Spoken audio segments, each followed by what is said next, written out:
I welcome all my sisters and brothers in this spiritual night interaction. Today we will dwell upon the topic how to attain liberation. Why there is need of liberation? I do not need to explain it in so many words. Everybody is in bondage, everybody is in suffering, everybody is in some other problems and inconveniences, and therefore everybody wants to get out of it, to get rid of it. So liberation is the most important need of human life. Nobody wants to remain in bondage and in suffering. So for this purpose, the human life has been destined by the Supreme Consciousness, by the Supreme Lord, with an independent will, with the capability of attraction for Him, attraction for the great, attraction for the Supreme. And this attraction for the Supreme makes human life special, a very distinguishable in the whole creation of the living beings. And the quintessence of the human life is in Bhagavad Dharma. This Bhagavad Dharma makes a person a perfect human being. A person who is devoid of Bhagavad Dharma can never be called a real human being. And therefore, in order to attain Bhagavad Dharma, Lord Shiva has given these 8 limbs of yoga, Ashtangic Yoga. And you know that Bhagavad Dharma has the 4 pillars. It is standing on 4 legs. First is expansion. Pursuing Bhagavad Dharma makes the mind expanded. It frees mind from the limitations from all sorts of narrowness and dogmatic thinking. And the second is flow, rasa, that it flows towards the Supreme Consciousness, maintaining proper harmonious adjustment with the objective world. And third is service. Service is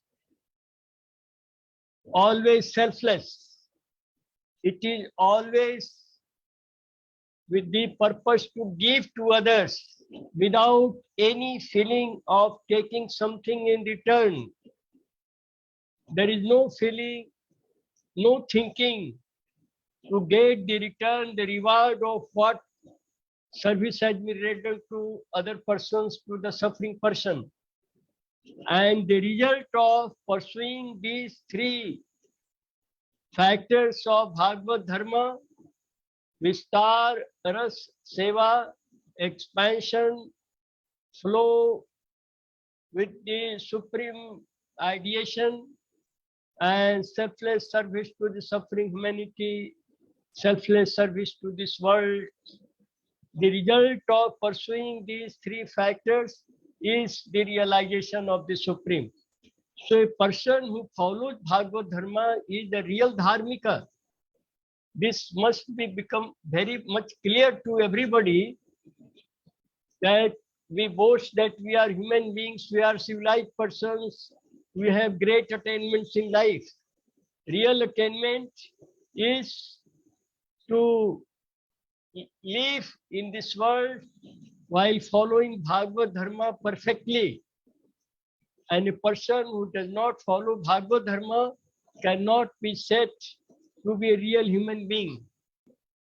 Bhagavad Dharma elevates mind, it evolves mind, and takes it to the pinnacle psychology.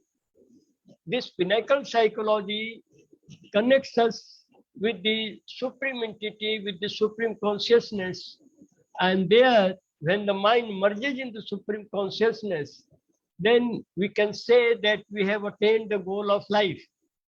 And therefore, Bhagavad Dharma is the real Dharma, it is the human Dharma, and those who follow Bhagavad Dharma are real human beings.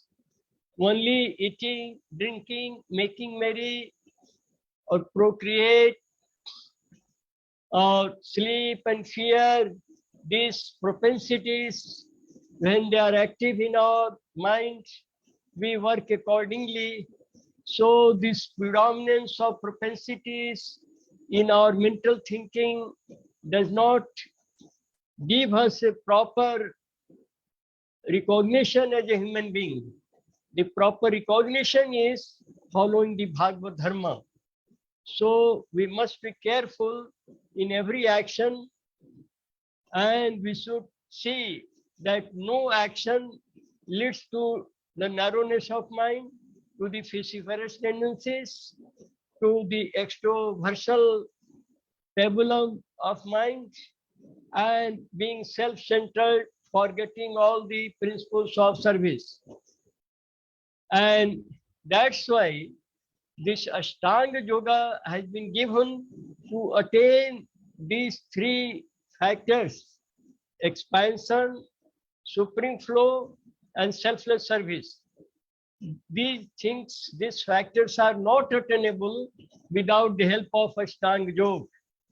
And this Ashtanga Yoga perfects all our koshas. This Annamaya kosha is perfected by asanas. Our Kamaya kosha is perfected by yama and niyama. Our Manomaya kosha is perfected by pranayam. Our Atimanas kosha is perfected by pratyahar. And Vijnanmaya kosha is perfected by dharana. And Hiranmaya kosha by dhyan. And samadhi lands us in the realm of pure consciousness.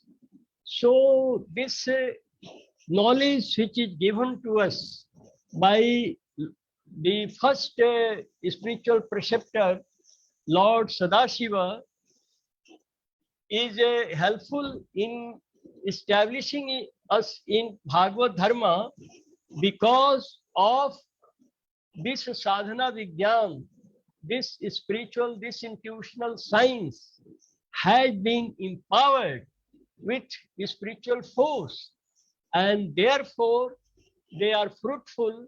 When we practice them, we get the desired result. So here one thing must be clear in the mind of everybody, that when we practice spirituality, and there are many notions, many confusions and delusions about spirituality. People think going on a pilgrimage is spirituality, worshipping idols is spirituality, taking bath in a river is a spirituality, or putting some vermilion on the head and wearing saffron dress is spirituality. So these are the various ways through which we try to identify ourselves with spirituality.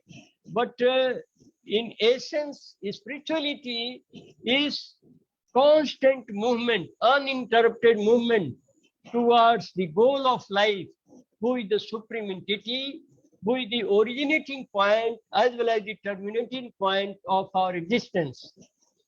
And in order to give guidance so that we can reach that status, Lord Shiva was born, and he is Mahakal, he is Mahasambhuti, Tarak Brahma, an entity whose full Kundalini is always in Sahasrar Chakra.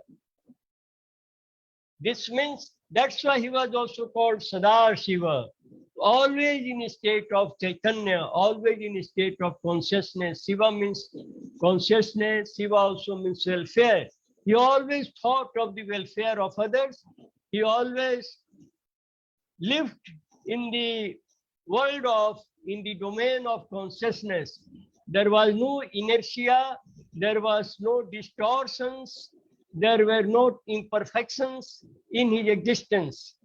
So Sadashiva was Mahakal. Mahakal means one whose Kul Kundalini, whose divine entity, which is at the Muladhara Chakra, is always in Sahasrara Chakra. Humans, we sadhakas, we spiritual aspirants, by dint of our sadhana, try to elevate this Kul Kundalini and take it to Sahasrara Chakra. But Mahakal or Mahashambhuti, Shiva, from the very birth, his Kul Kundalini was in Sahasrara Chakra. That means at every moment of his existence, mortal, physical existence, a corporeal existence, he was in complete container of perfection, a complete expression of perfection. And because of the expression of perfection and control of perfection, he was in a position to emanate, to transmit, to generate the spiritual energy. And that spiritual energy is for eternal times. It is not time barred. It is not temporal. It is not transitory. It is not corporeal. And that's why Lord Sadashiva gave this knowledge of spiritual science to humans by making it perfect with the help of his own spiritual power. That means he perfected the science of, he formulated the science of spirituality, psycho-spiritual science, intuitional science, and he released for practice by humans by empowering it with his spiritual powers for eternal times. So the people who say, I have been worshipping God for several years, or I have been meditating for so many decades, but I do not find any change in my mind, in any mental equilibrium or mind free from tensions. These things which I have learned can be attained with the help of meditation. They have not yet been attained by me. So this sort of dissatisfaction or this sort of a state of experience in which a person, in spite of a strenuous meditation, is deprived of, is not in a position to experience spiritual elevation, is because that correct knowledge of the spiritual science is not available to him. And therefore, Sri Anandamurti Ji, who is also Mahakal, he is also Mahasambhuti, like Sadashiva, he has revealed the secret of the intuitional science to humans by with the help of his Varabha Mudras and Janu Sparsha Mudras. Through these two mudras, through these two postures, spiritual postures, he has transmitted energy for eternal times in the sadhana vigyan, the intuitional science which he has given to human beings. So that's why Ashtanga Yoga is a must for realizing the goal of life, for reaching the supreme attainment, the apex psychology. Without that, it is not possible to attain it.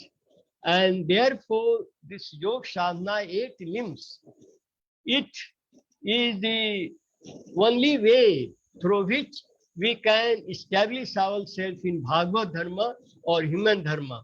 So the difficulties, problems, afflictions, tension, clash, and conflicts which we find in society is because of lack of following Bhagavad Dharma. So here Anand Marg, which is propounded by Sri Shanmurti Ji, gives a complete knowledge, very explicit, very cogent, very clear knowledge of Bhagavad Dharma. And also it teaches a person with the genuine intuitional science so that one can elevate and evolve his mind and take it to the apex psychology where only the realization of supreme remains and all imperfections are totally shaken off, they are totally abandoned. Now, this Ashtanga Yoga, it is a must for us because this alone is the way, this alone is the means through which we can reach the desideratum of life.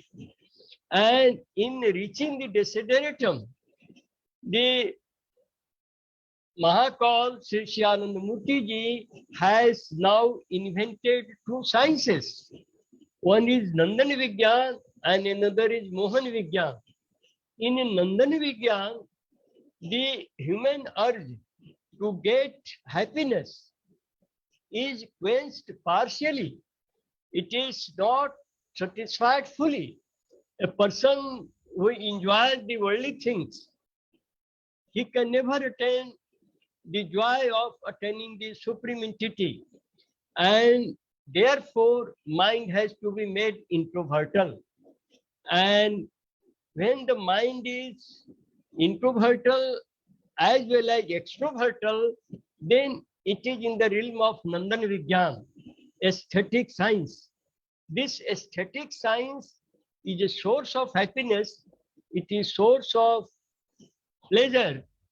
But here, this feeling also remains that I am giving pleasure to Param Purusha, to the Supreme Entity by following Bhagavad Dharma, and thereby, as a consequence, I am also getting pleasure.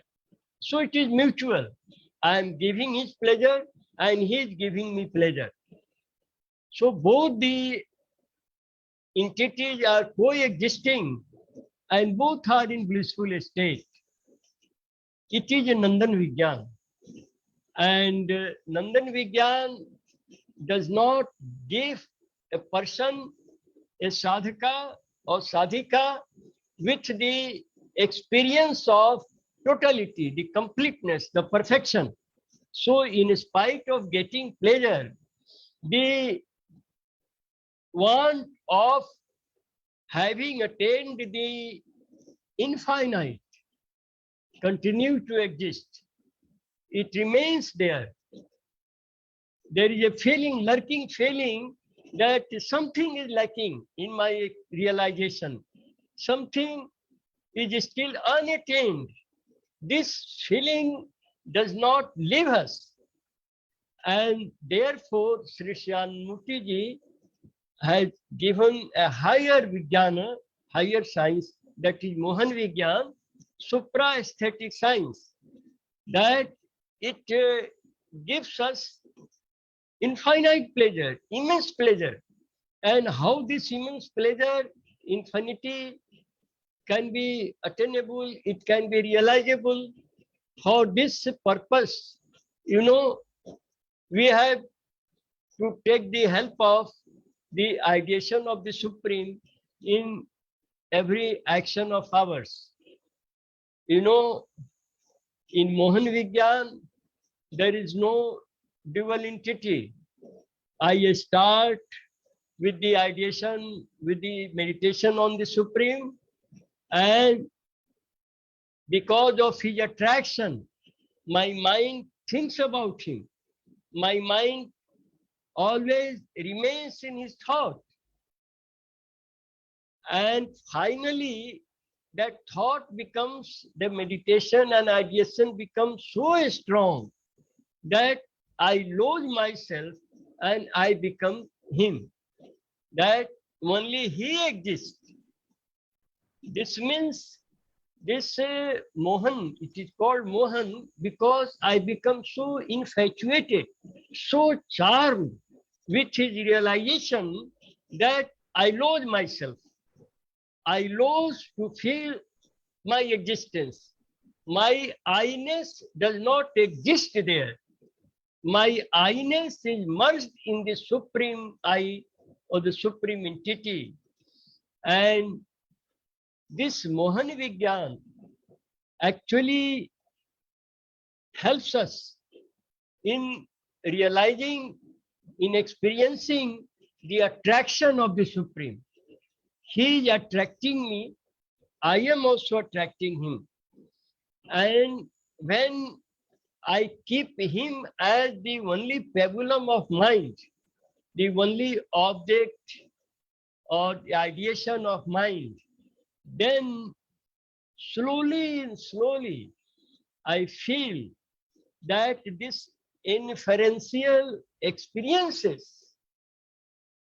coming from him, coming from the Supreme, becomes accessible to me.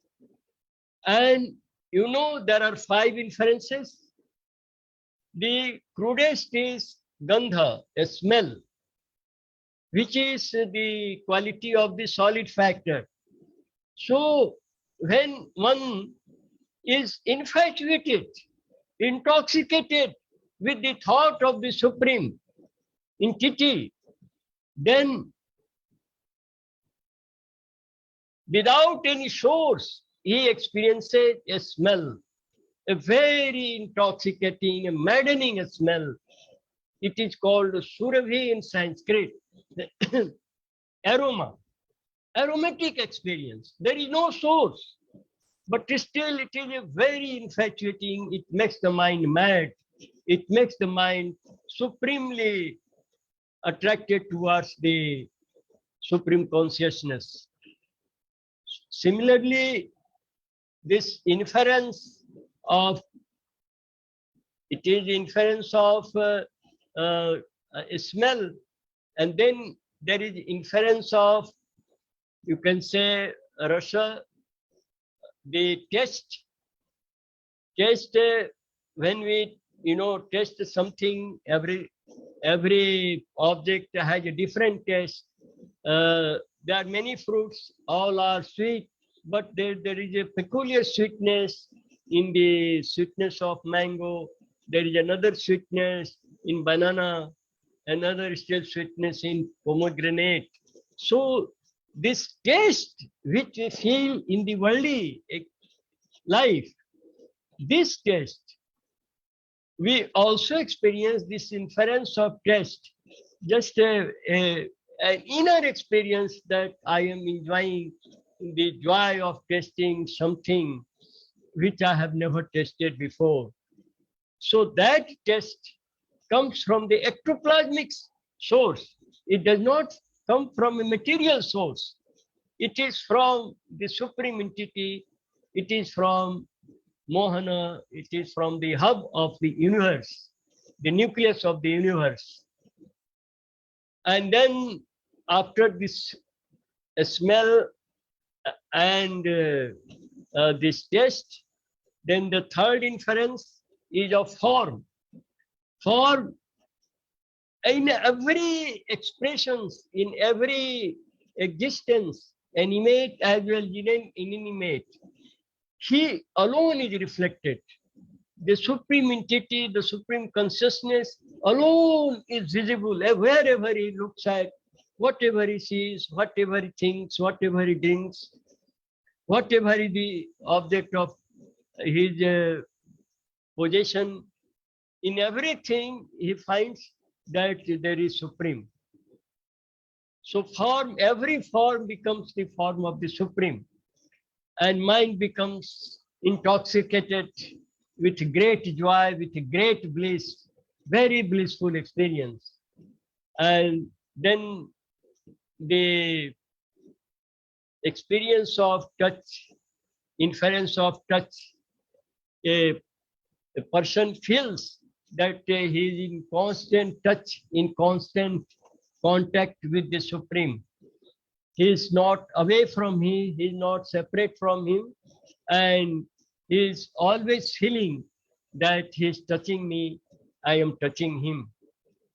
So this inferential experiences, they are not on the material plane. It is totally ectoplasmic and it is very real. A person can becomes mad, it becomes God intoxicated after experiencing these inferences. So this touch inference, and then the last is sound, and the sound vibration, the entire sound, the cosmological order, it merges in the sound of the Om, the nominal cause of the phenomenal universe, the first sound, that is Omkar. Everything merges in, all the sounds merge in this Omkar. And this inference also is internal, it is ectoplasmic, and therefore it also makes the mind supremely blissful. And a person in this experience of the Omkar also loses his unit existence, his mortal existence. The feeling of his own I-ness no more exists at this level of experience. So this, this Mohani Vigyan, it is a supra-aesthetic science. It is not something imaginary. When there is proper meditation, which I have explained earlier, with the help of Zamniyam, Asan, Pranayam, Pratyahar, Dharana, Dhyan, Samadhi, these experiences become a reality we can experience in our day-to-day life with the help of Ashtanga Yoga. And now, when we meditate, when we follow intuitional science, then we have to come across several experiences at several levels. As earlier said, that the mind moves from Mooladhara to Swadhisthana, then to Manipur, thereafter Anahat, and then Vishuddha, thereafter Agya, and finally Sahasrar Chakra. So this movement of mind from Mooladhara to Sahasrar, at every level, the rise of Kundalini gives us a peculiar experience. The first experience, when the mind moves from the Mooladhara to Swadhisthana, when it lifts Mooladhara, that means when the Kundalini becomes awakened, the sleeping divinity is no more sleeping. It is awakened and it rises in the Sushumna Kand. Then the experience at that moment is of Shalukya.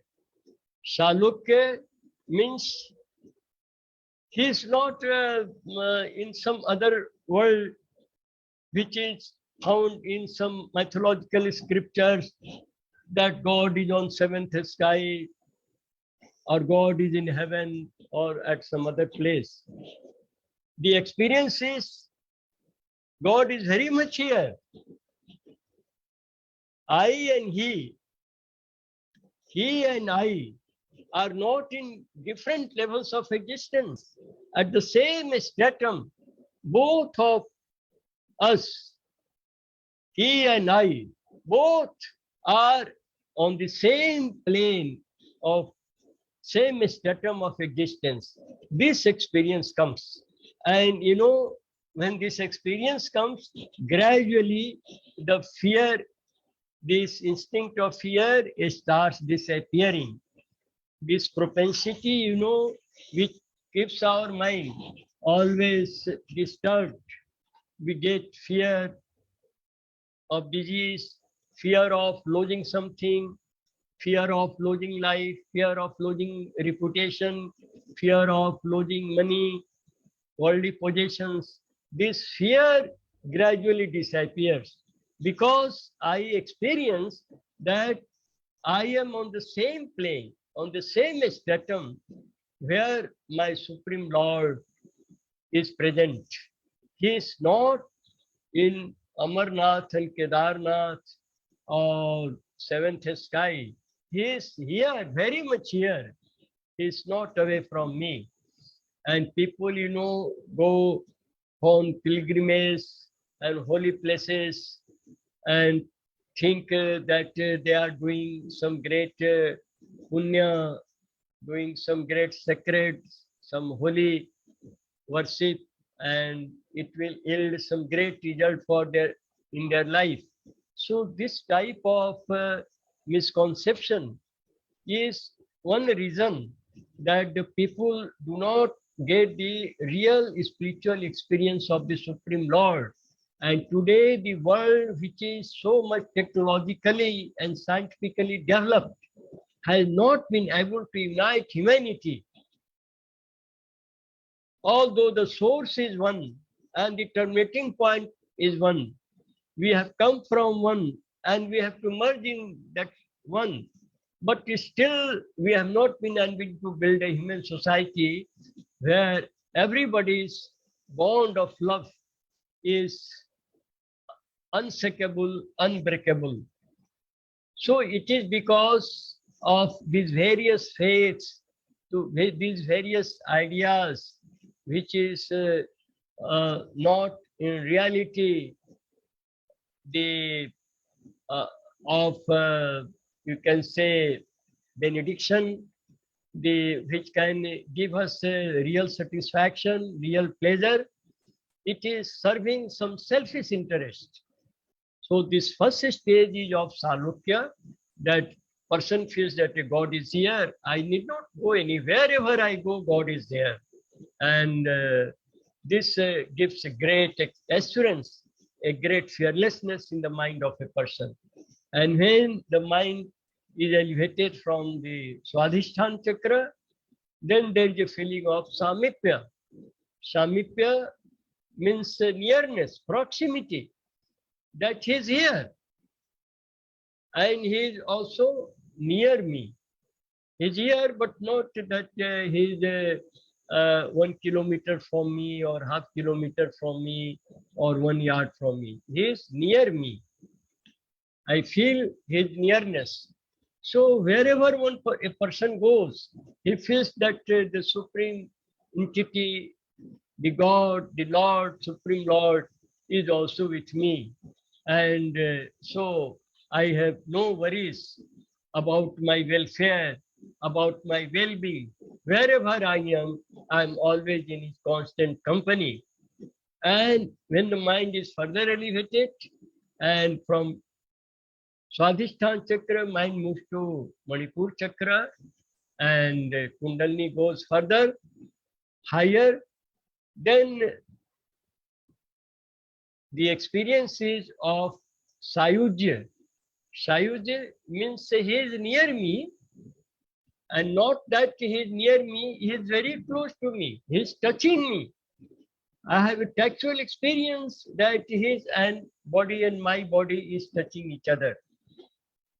And all these experiences, this always give us immense happiness, which is the desire of everybody. Nobody wants unhappiness.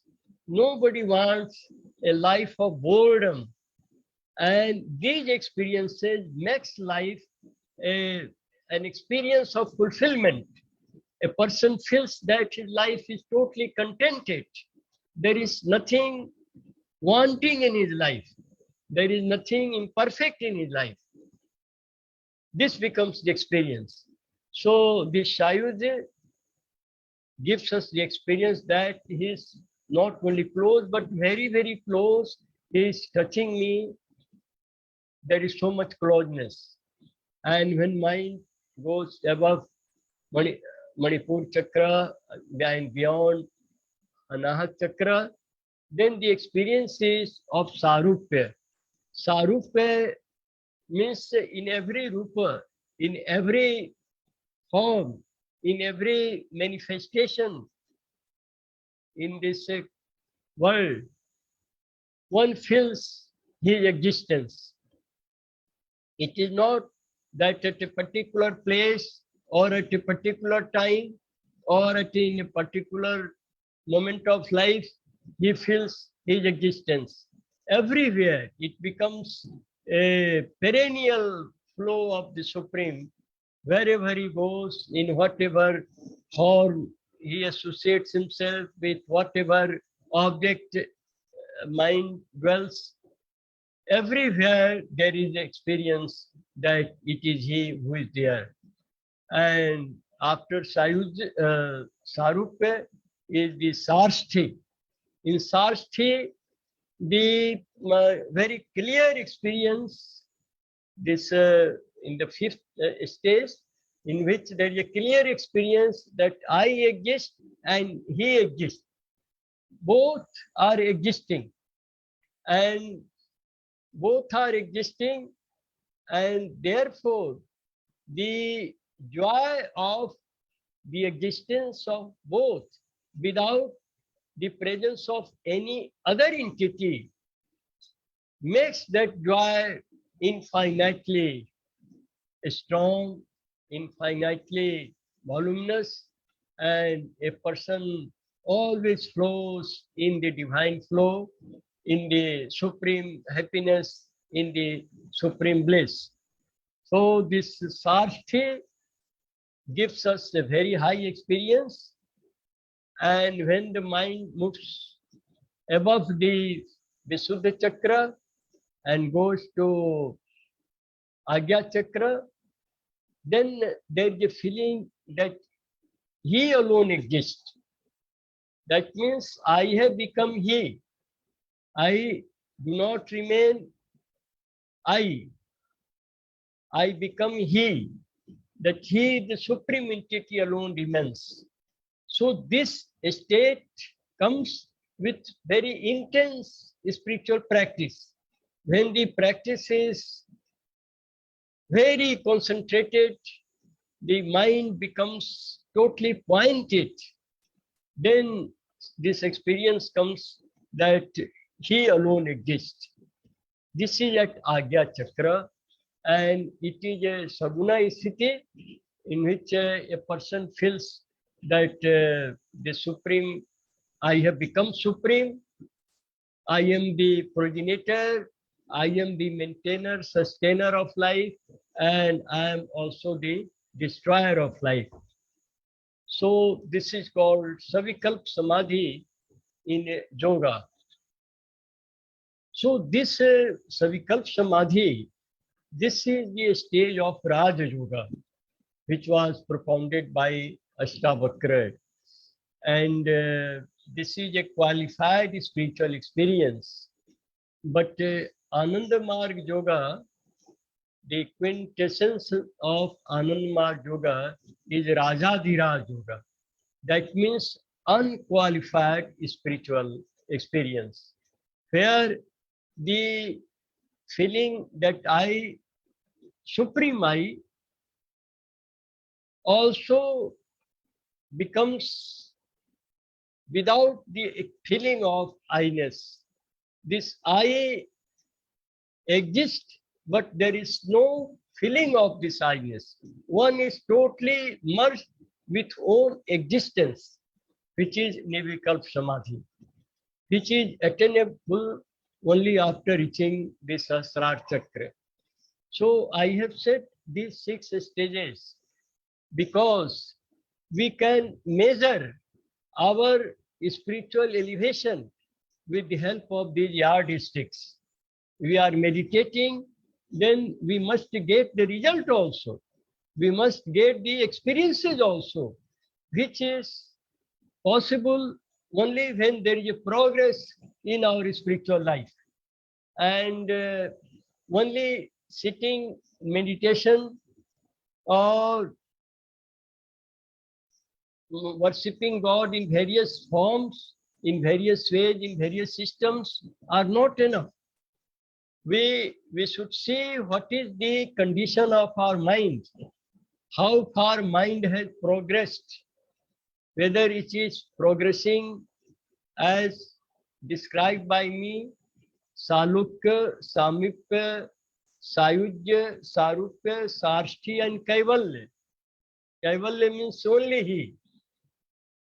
So when mind is moving in this line, in this system, then we can say, yes, we are moving forward.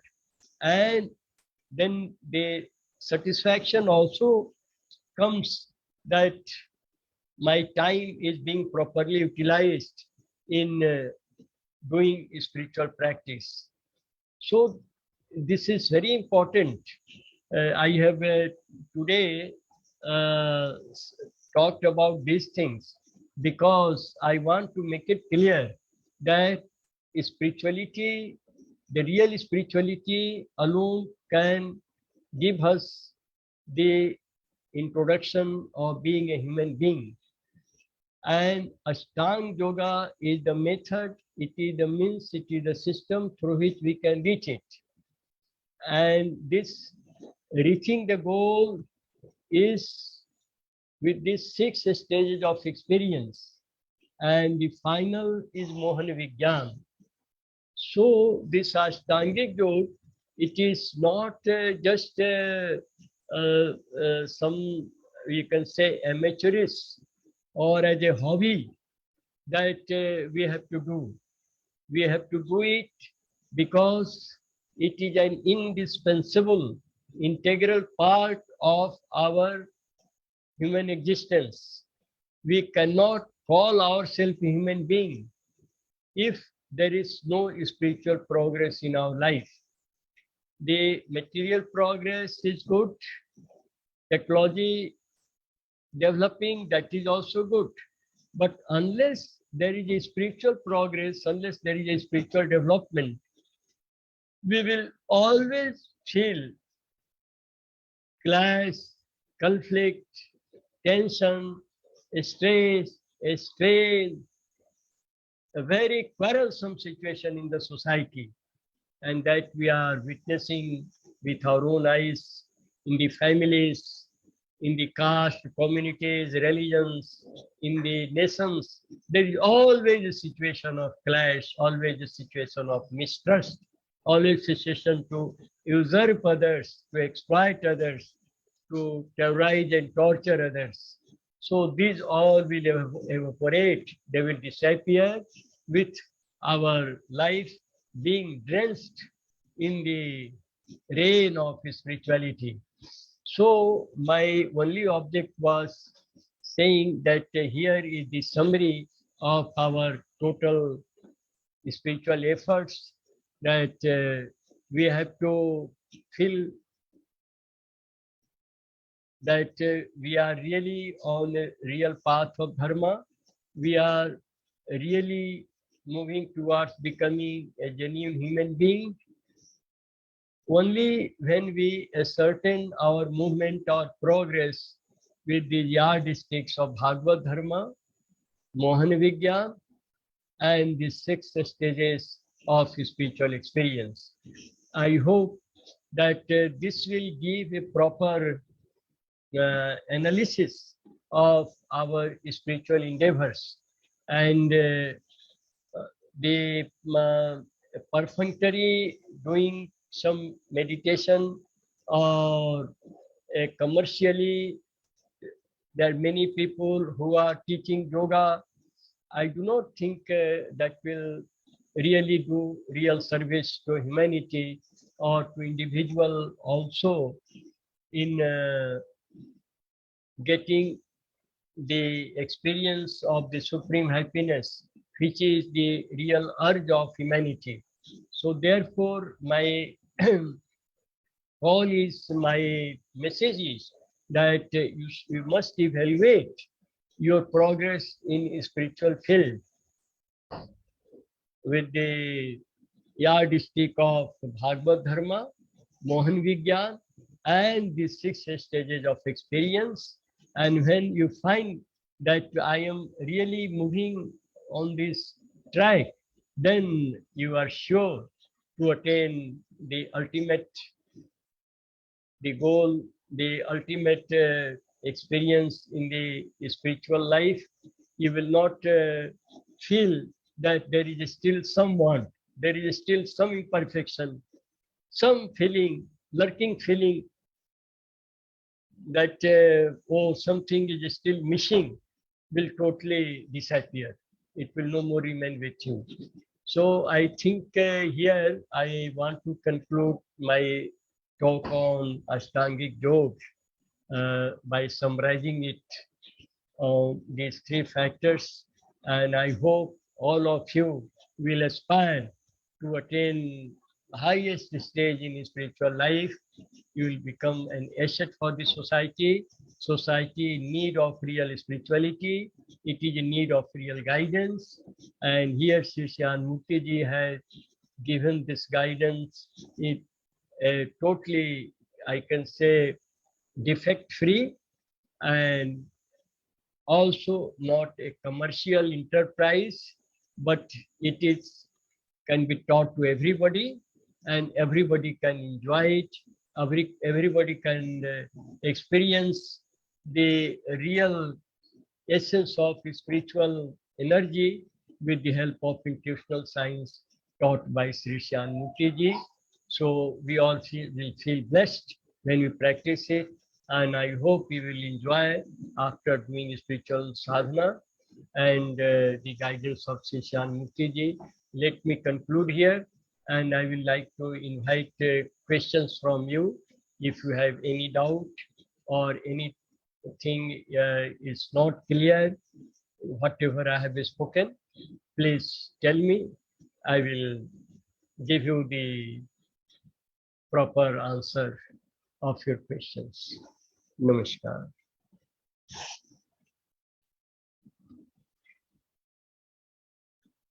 Is there any question?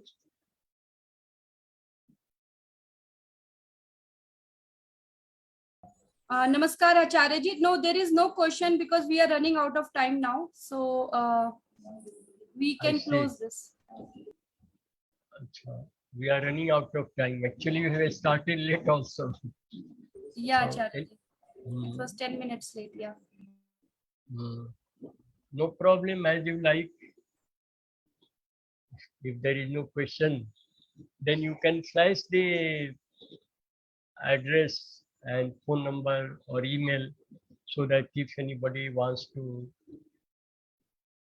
have some inquiry, they can send it through that email. Do that.